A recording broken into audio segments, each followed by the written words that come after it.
Salam, salam kasih damai dan sejahtera. Tuhan memberkati, menyertai dan melindungi. Salpe. Terima kasih untuk Pak Armadi selaku Ketua Lingkungan yang menyiapkan tempat di rumahnya ini, tempat usahanya untuk kita pertemuan yang terakhir pada masa Prapaskah 2023. Ada 4 pertemuan. Pertemuan pertama waktu itu di rumah Bu Ento ya, Pak Ento ya.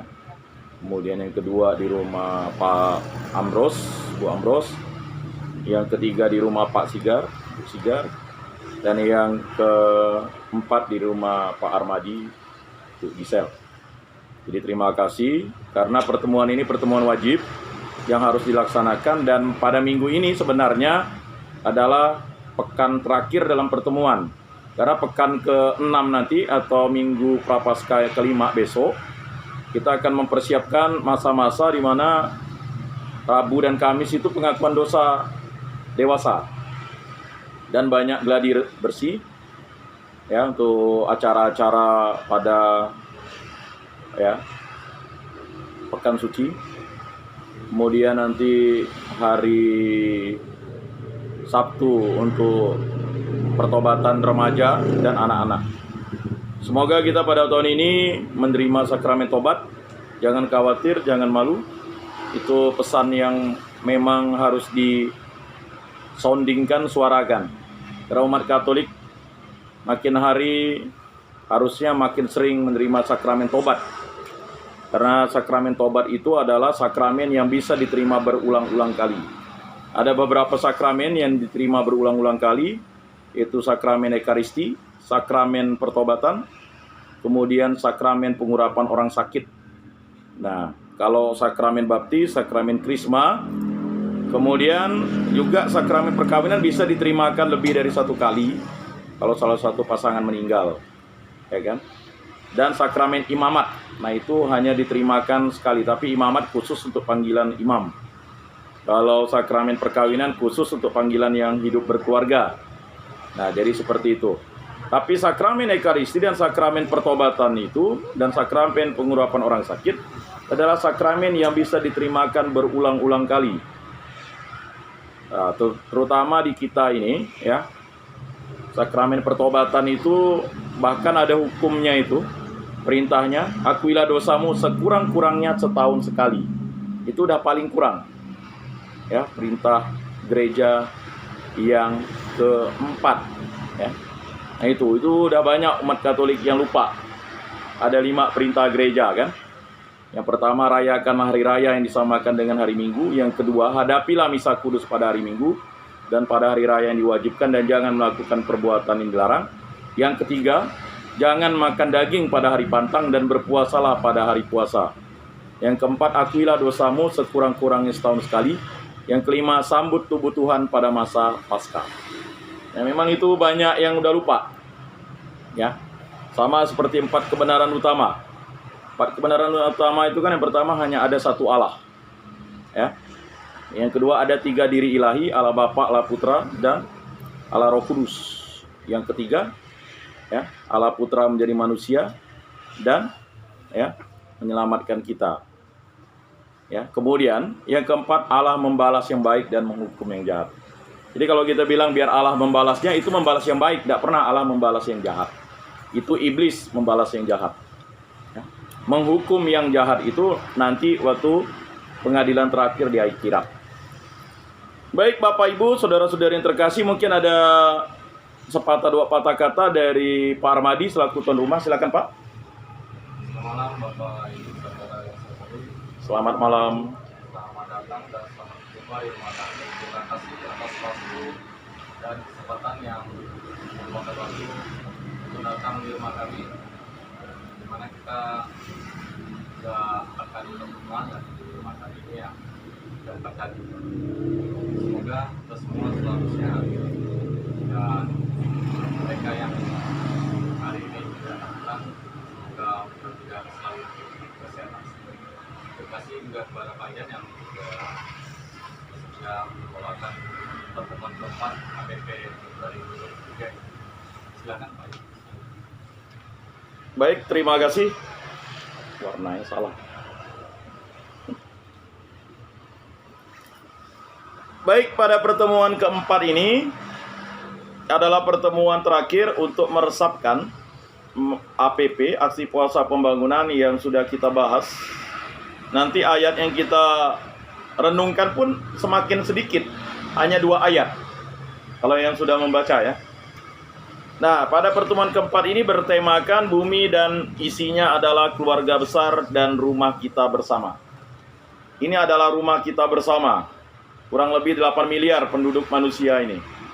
Tapi walaupun rumah bersama, masih terjadi namanya peperangan, permusuhan, pembunuhan, kerusuhan, kemiskinan, kelaparan, ya. Jadi kalau kita lihat belahan bumi, baik utara, selatan, timur, barat, tengah, ya, bumi kita ini satu. Tetapi berbagai macam ragam manusia, berbagai macam keinginan untuk ingin hidup eksklusif, bukan inklusif, bukan terbuka. Lebih-lebih di negara kita akhir-akhir ini kita mendengarkan banyak perilaku intoleransi.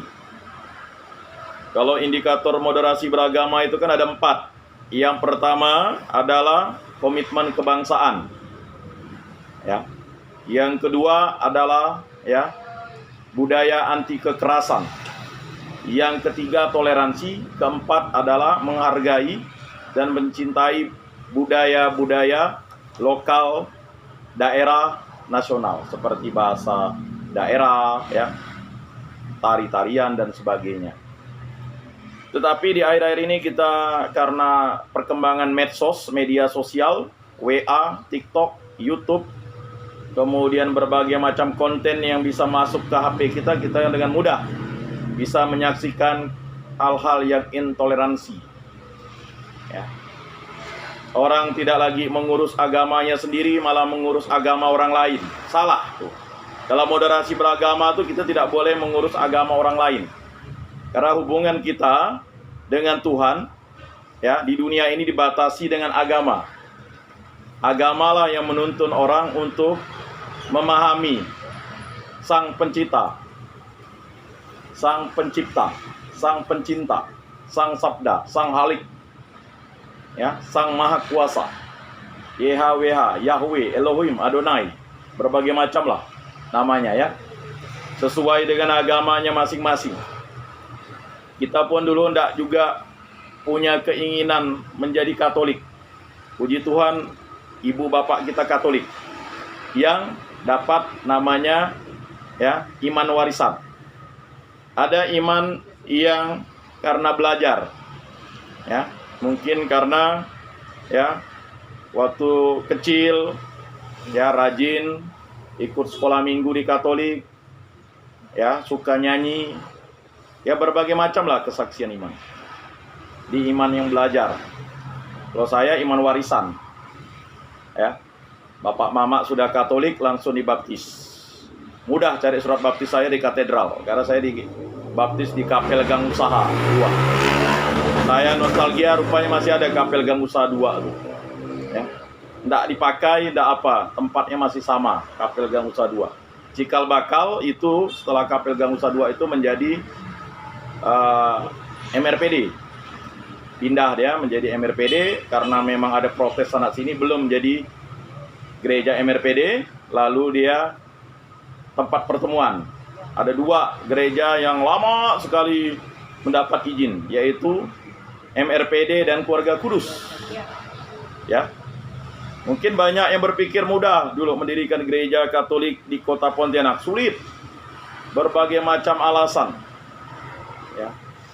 Makanya banyak yang harus memahami mendirikan gereja di kota Pontianak ini mungkin 10 atau 15 tahun terakhir mudah, tetapi dulu itu hanya dijadikan tempat pertemuan, gedung serbaguna. Jadi, itulah dia. Yang memang sudah ada dulu memang gereja Katedral Santo Yosef, itu sudah gereja yang sebelum Indonesia merdeka sudah ada. Kemudian gereja Senghi Gembala Baik memang dari dulu sudah ada. Lalu gereja Stella Maris, itu gereja-gereja tua yang ada di kota Pontianak. Ya, hanya 3 gereja itu. Lalu berkembanglah MRPD Keluarga Kudus, ya. Lalu berkembanglah Tanjung Hulu. Tanjung Hulu pun begitu juga, ya. Ya, memang ada kapel bersama, ya, ada. Ya, habis itu baru muncul, ya, dengan cepat. Sebenarnya stasi Jeruju itu sudah cukup lama, ya. Barulah muncul yang agak cepat itu stasi Gembala Baik 2 Santa Cecilia. Akhirnya puji Tuhan ada 8 gereja, ya, setelah belasan tahun ini, ya. Hah? Ya, Gembala Baik udah lama. Itu 3 paroki tua tuh. Paroki Katedral, paroki Gembala Baik, paroki Stella Maris. Itu Stella Maris ya kurang lebih tahun 50-60 itu udah ada gerejanya, ya. Nah, itu gereja-gereja perkembangan sekian puluh tahun. Nggak tahu 20 tahun lagi, 30 tahun lagi apakah akan berkembang. Ya, puji Tuhan akan berkembang mungkin di daerah Berembang nanti, di daerah Kakap, ya. Semoga. Sekarang gereja yang ada di Dekanat Pontianak Raya ini ada 12. 8 di kota, ya, 4 di yang masuk di Kuburaya, Santo Agustinus, Delta Kapuas, ya, Santo Pindelis Ambawang, ya, kemudian masuk juga saya kurang tahu apakah Santo Kristoporus Sungai Pinyu itu masuk ke Dekanat Pontianak Raya, ya. Apakah dia masuk Dekanat Landat, aku tidak tahu. Ya, kurang lebih seperti itulah. 11 sampai 12 lah, ya. Gereja yang ada, yang luar biasa pertumbuhannya. Kemudian muncul lagi paroki Mempawah. Dari Kuasi sekarang udah jadi paroki. Ada total di Kuskupan Agung Pontianak ini kurang lebih 30, ya. 30 paroki. Ya. Bengkayang saja cukup cepat, ya. Saya ingat dulu tahun-tahun baru 1 paroki saja di situ yang melayani. 2 sebenarnya, tapi paroki itu satunya di Singkawang. Sekarang di Bengkayang itu sudah ada beberapa paroki. Paroki Santo Pius 10 Bengkayang, lalu paroki Santo Petrus Sanggolegdo, ya. Kemudian berkembang lagi paroki Santo Yosef Semelantan. Lalu berkembang lagi menjadi paroki, saya kurang tahu, Santo Petrus Paulus Jagoy Babang kali, ya. Kemudian lalu paroki Santo Montrado, Santo Montrap namanya, ya. Kemudian paroki Ledo. Nah, ini akan berkembang lagi, ya. Belum. Lalu ada 1 paroki Santo Franciscus Assisi Singkawang masih mengambil wilayah Capkala. Nah, jadi itu. Jadi itulah perkembangan gereja-gereja Katolik yang ada di khususnya Kuskupan Agung Pontianak berkembang, ya, cukup pesat. Itu karena upaya dari, ya, rahmat Tuhan, ditebus dan diutus. Nah, maka kita diajak pada pertemuan terakhir ini, atau maksudnya pertemuan keempat ini, untuk menyadari yang pertama pentingnya ditumbuh kembangkannya semangat solidaritas. Semangat solidaritas itu mudah. Kalau kita satu lingkungan, kita diundang datang ke rumah orang untuk ibadat, minimal 1 orang mewakili keluarga, itu solidaritas namanya. Jadi kalau saya solider dengan Pak Armadi, saya pasti datang. Atau minimal kalau tidak datang, saya akan WA Pak Armadi dan saya bilang saya ada kegiatan lain. Nah, itu solider namanya. Mungkin banyak yang berpikir solider itu kalau kita ikut bantu Pak Armadi ke bengkelnya, itu bukan solider, itu kerja dengan Pak Armadi namanya. Ya kan? Jadi solider itu adalah kita mau menyapa, berkomunikasi dengan orang. Ya. Jadi ketika saya ada di grup, minimal saya menyapa. Entah orang itu senang atau tidak, terserah lah. Bagi saya, ya, 5S. Senyum, sapa, salam, sopan, dan santun. Kan gitu. Ya kan? Senyum di WA, dia kan ada emotikonnya senyum. Lalu sapa, salam, ya kan. Ya, kalau misalnya orang tidak mau di grup itu hanya jadi, ya saya tidak tahu juga ya di grup. Kalau masuk di grup agak jarang keluar, kecuali memang kalau memang tidak penting benar saya keluar. Karena di grup itu bagian dari solidaritas kita di medsos sekarang. Banyak informasi bisa kita dapatkan dan kita baca. Saya pikir informasi kegiatan-kegiatan di paroki hampir 80-90% diketahui umat untuk sekarang ya. Karena dengan teknologi kita mudah menyampaikan. Oh, ada misa dan ibadat jalan salib. Oh. Karena gereja paroki Bunda Maria Jeruju ini unik. Karena biasanya hanya paroki lain ibadat jalan salib saja. Kita ada misa dan ibadat jalan salib. Saya pernah mau ikut novena Natal waktu tahun 2022 di katedral. Nggak ada. Oh, kok gelap? Saya pergi. Rupanya yang ada itu di gereja kita. Ya kan?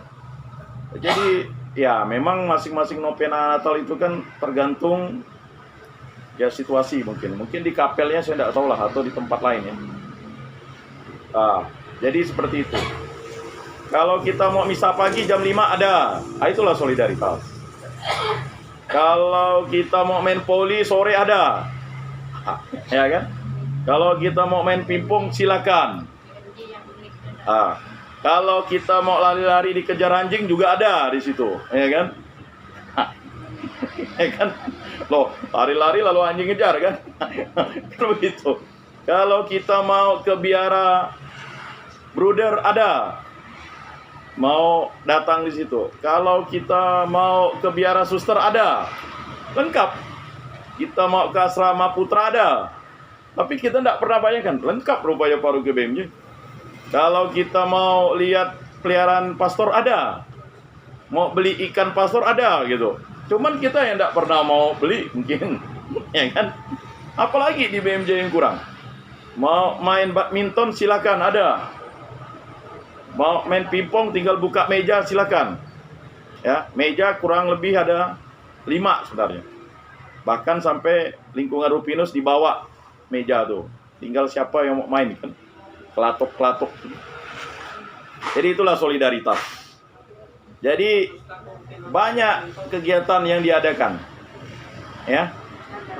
Jadi ada semua. Ya. Jadi sebenarnya udah cukup lengkap lah. Gereja itu kalau untuk ramah anak silakan, bawa anak susah cari tempat kan, mau gratis, anak mau main bola silakan, tendang-tendang. Tadi kerja bakti dapat 3 bola, ini bola. Jadi kalau ada anak mau main bola kami kasih, yang penting dirawat, balikkan lagi. Barang dapat bola, karena bolanya berenang, dapat. Jadi itulah untungnya kerja bakti, dapat 3 bola. Jadi lengkap kita. Ya mudah-mudahan nanti di tahun ini atau tahun depan kita bisa buat ya anak-anak kecil bisa, ya sebenarnya bisa sih main di TK itu. Cuman kan ini ya, kalau ada yang tempat yang lebih umum seluncuran atau apa. Kalau ada yang mau mewariskan seluncuran atau goyang-goyang kan silakan. Tidak masalah. Nah, itulah solidaritas. Kemudian berbagi. Di paroki kita ini paroki mandiri. Kolekte terkecil nomor 7 saingan kita dengan satu paroki di Pontianak Timur kan. Jadi kalau tidak kita yang nomor 8 dia yang nomor 7. Memang kita kolekte kita agak kecil karena, tapi jangan pernah berpikir kecil itu belum tentu kita tidak bisa berbagi. Ya memang sudah beberapa tahun ini selalu diingatkan orang BMJ ini banyak mobil. Banyak mobil kan bunyinya kan dit gitu. Lupa deh kalau dit. Kalau tempat lain kan bunyinya kontan tan. Kata kawan saya lah. Kalau mobil yang lunas yang kontan dengan yang kredit bunyinya beda. Kalau dihidupkan bunyinya dit. Sama kayak kalau kita punya voucher tuh kan langsung bunyi. Duit. Nah, kalau enggak diisi duit mati. Kami pernah mengalami mati lampu. Barang udah tengah malam dia bunyi. Duit katanya. Aduh, dah. Besok pagi lah udah capek. Siapa lagi mau beli voucher? Syukur sekarang voucher bisa dibeli di ya, tapi kan lupa WiFi kita pakai listrik. Aduh, lupa. Nah itu. Kalau WiFi-nya juga mati kan selesai lah. Jadi menikmati lampu trongkeng deh. PLN. Jadi kalau kurang duit habis. Berikutnya memelihara. Memelihara ini sesuatu yang memang susah. Kita pelihara ayam, orang yang makan. Kita pelihara ikan, orang yang tangkap pancing. Kita yang nanam buah, orang yang metik. Ya. Udahlah orang makan nyuri 2 buah mangga kayak dulu. Kami ingat dulu, ya. Almarhum mertua saya cerita. Udahlah mangga tuh dihitung hanya 6 buah, Pak. Diambil 2, lalu minta lagi 1 orangnya. Udah itu masih minta lagi. Masa lalu pemiliknya hanya dapat 2, lalu bilang pelit lagi pemiliknya. Kacau enggak orang itu. Itulah namanya manusia. Udahlah dia nyuri 2, minta 1, 3 kan dia makan kan? Udah itu minta lagi. Nah inilah kadang orang. Hebat loh orang. Dia tidak mau nanam, tapi dia mau metik gitu. Sama seperti kami tadi ngambil kelapa habis kerja bakti. Tah siapa yang nanam? Gitu.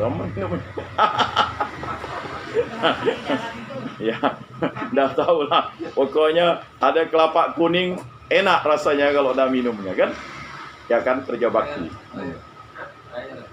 Nah memelihara ini memang sulit memelihara. Memelihara. Jadi memelihara itu sesuatu yang sulit. Cobalah kita lihat. Kalau di kolam-kolam dulu, saya ingat di mana-mana ada ikan gendang-gendis tuh, warna kuning hitam. Sekarang udah langka, tidak ada lagi. Carilah ikan tuh. Ikan itulah yang menunjukkan bahwa parit itu bagus. Ya kan? Sekarang tidak ada lagi ikan itu, udah punah. Ikan gendang-gendis warna hitam kuning tuh. Tidak ada. Ya, parit-parit sudah tersumbat dengan sampah. Sampah itu kan dia akhirnya menutup pori-pori tanah. Jadi tidak ada oksigen gitu. Palinglah ikan yang ada di situ ikan jolong-jolong ya. Ikan yang panjang cucut-cucut tuh adalah seluang. Tapi kalau banjir ya, sisa lain gabus, disetrum mati. Ya kan? Sampai ke anaknya mati. Kasihan. Kalau setrum itu semuanya mati. Dari telurnya semuanya mati. Bahkan beberapa tahun yang lalu di tempat kami itu sampai mati nyetrum orang. Ya. Karena tadi ya, memelihara sulit. Kemudian menanam. Menanam ini sesuatu yang sulit. Saya ingat di Sanggoledo bapak saya nanam cempeda, orang yang manennya. 3 tahun setelah itu baru tetangga bilang. Tiap malam dia pergi ambil cempeda lalu jual ke Serikit. Bapak saya ngambil yang mentah-mentah untuk makanan babi. Jadi itulah kelakuan manusia. Sekarang sawit jangan taruh di tepi jalan. Ada orang yang akan memanen dan memungutnya. Maka sekarang banyak orang panen malam. Tidak punya buah sawit pun punya buah sawit. Ya kan? Makanya sekarang tuh kalau udah 2 minggu cepatlah orang tuh nunggu sawitnya kan. Mau malam mau siang. Kalau enggak cepat orang manennya. Ya. Jadi menanam tuh sulit. Kemudian memulihkan yang rusak menjadi baik itu memang sulit. Kita lihat sekarang pohon-pohon di mana-mana sudah minim. Ya di Pontianak ini ya puji Tuhan lah masih ada kita bisa lihat hutan. Di Untan kan arboretum tuh kan. Katanya mau ditebang juga katanya. Aduh. Ya. Kalau di tempat saya di Pal sana kebun juga udah mulai satu persatu sudah dipotong orang. Ya, sudah mau berkurang tanaman langsat apa. Karena orang sudah mau buat rumah semua. Karena memang dijual dulu tanah kebun jadi tanah pemukiman. Berikutnya nilai-nilai iman harus menjadi motivator dan diwujudkan dalam kehidupan nyata. Memang berat nilai-nilai iman itu diwujudkan dalam kehidupan nyata kalau kita tidak bersandarkan kepada Tuhan Yesus atau bersandar kepada Allah Tritunggal Yang Maha Kudus. Mau doa aja sulit, lebih mudah kita berdoa dengan TikTok, YouTube, Facebook, ya kan?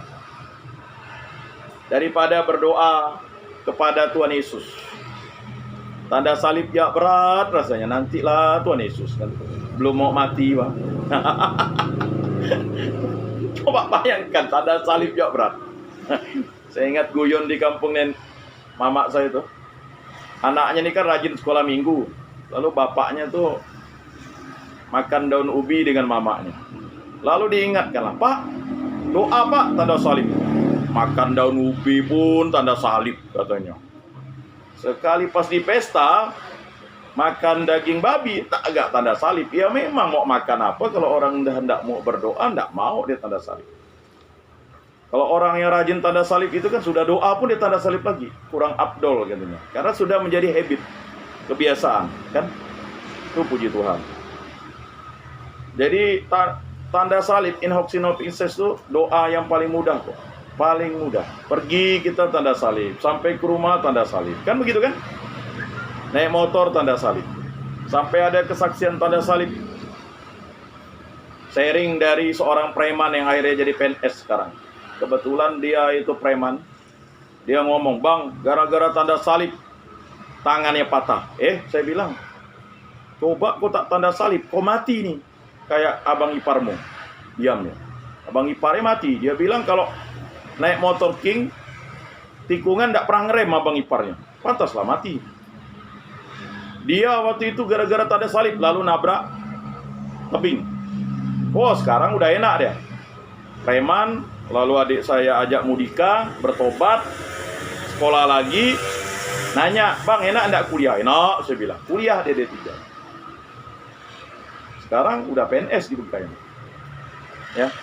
Jadi jangan ya mengecilkan arti tanda salib. Justru dengan tanda salib dia bisa menjadi sukses. Ya kan? Kita tidak tahu. Rupanya Tuhan ya indah pada waktunya memberikan dia kehendak untuk menjadi orang yang baik. Ya. Kemudian pentingnya menjadikan bumi dan isinya sebagai tempat yang layak untuk dihuni. Ya. Saya merasakan tinggal di tepi jalan dulu di Bengkayang itu ribut. Ya, apalagi ada kafe di seberang rumah. Aduh. Pidato kenegaraan. Malam-malam saya terkejut jam 1 malam. Janganlah. Loh, siapa janganlah? Kan saya pikir siapa gitu. Ada hantu gitu. Rupanya ada manusia menjadi hantu di malam hari. Ya kan? Tah mau berpeluk, bercium, malaslah saya ngintip kan. Janganlah Bang. Enggak apa-apa bedit. Enggak, saya bilang siapa nih? Saya bilang. Rupanya ada orang di depan rumah tuh mungkin pacaran kan. Kita kan payah rumah di tepi jalan. Nah ini susah. Sama kayak Pak Armadi nih, kalau misalnya tiba-tiba dia dengar orang manggil kan, jangan-jangan ada orang di situ kan, bukan hantu, manusia jadi hantu, dan sebagainya. Jadi kalau orang suka tinggal di tepi jalan tuh katanya hantu tidak akan mungkin ada di tepi jalan gitu. Adanya di mana? Ya kan? Di tengah jalan gitu. Nah, jadi marilah kita memulai kegiatan pertemuan keempat kita ini dengan lagu pembukaan. Lagu pembukaan nomor 31.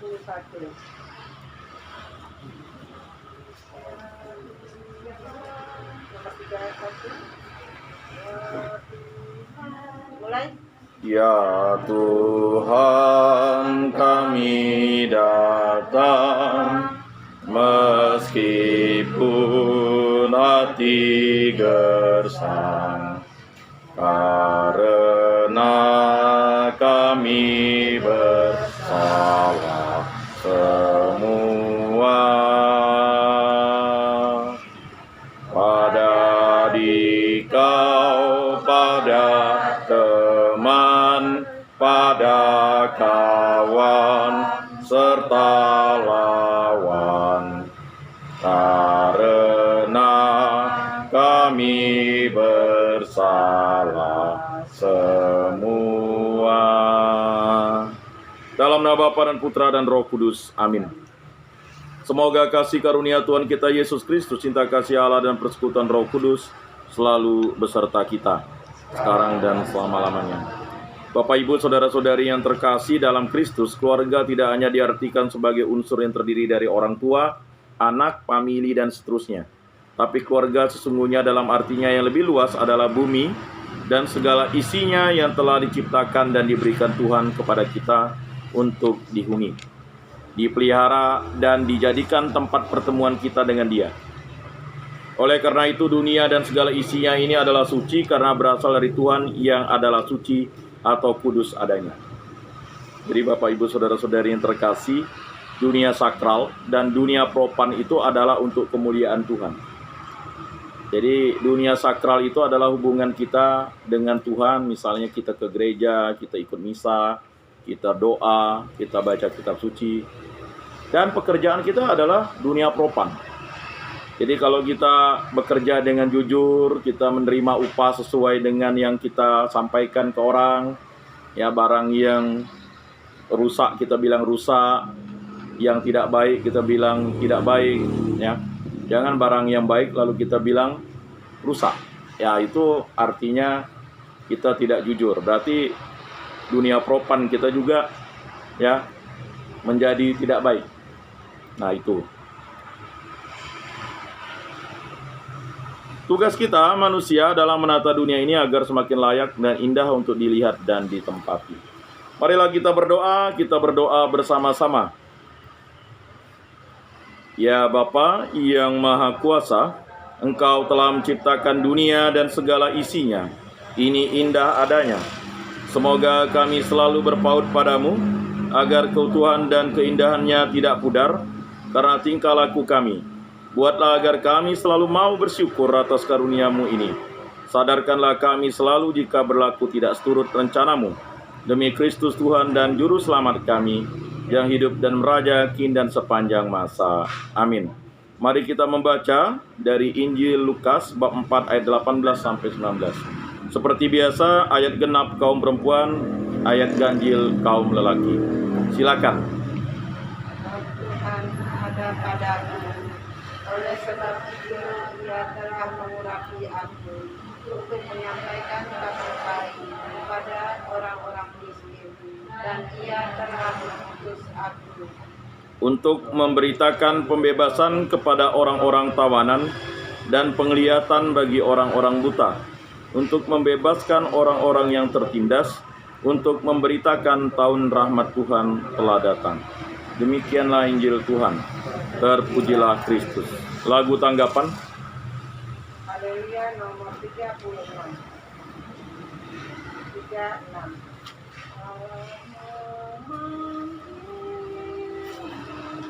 Mulai.